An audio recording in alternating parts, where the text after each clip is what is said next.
par E30 vai 8,14 motoru. Es tā domāju, motoru gan nav uzrādīts.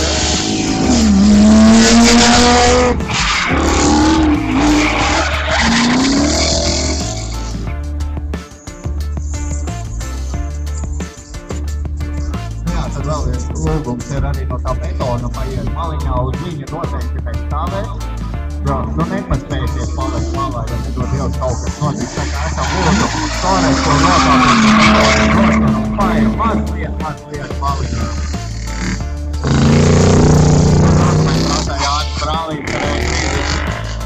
Arī bija atkoļ motoru un tur bija kompresors, viņam pietiek līdz motors un to, kā mēs redzam, ka viņš ļoti izmanto arī visu motoru jaudu.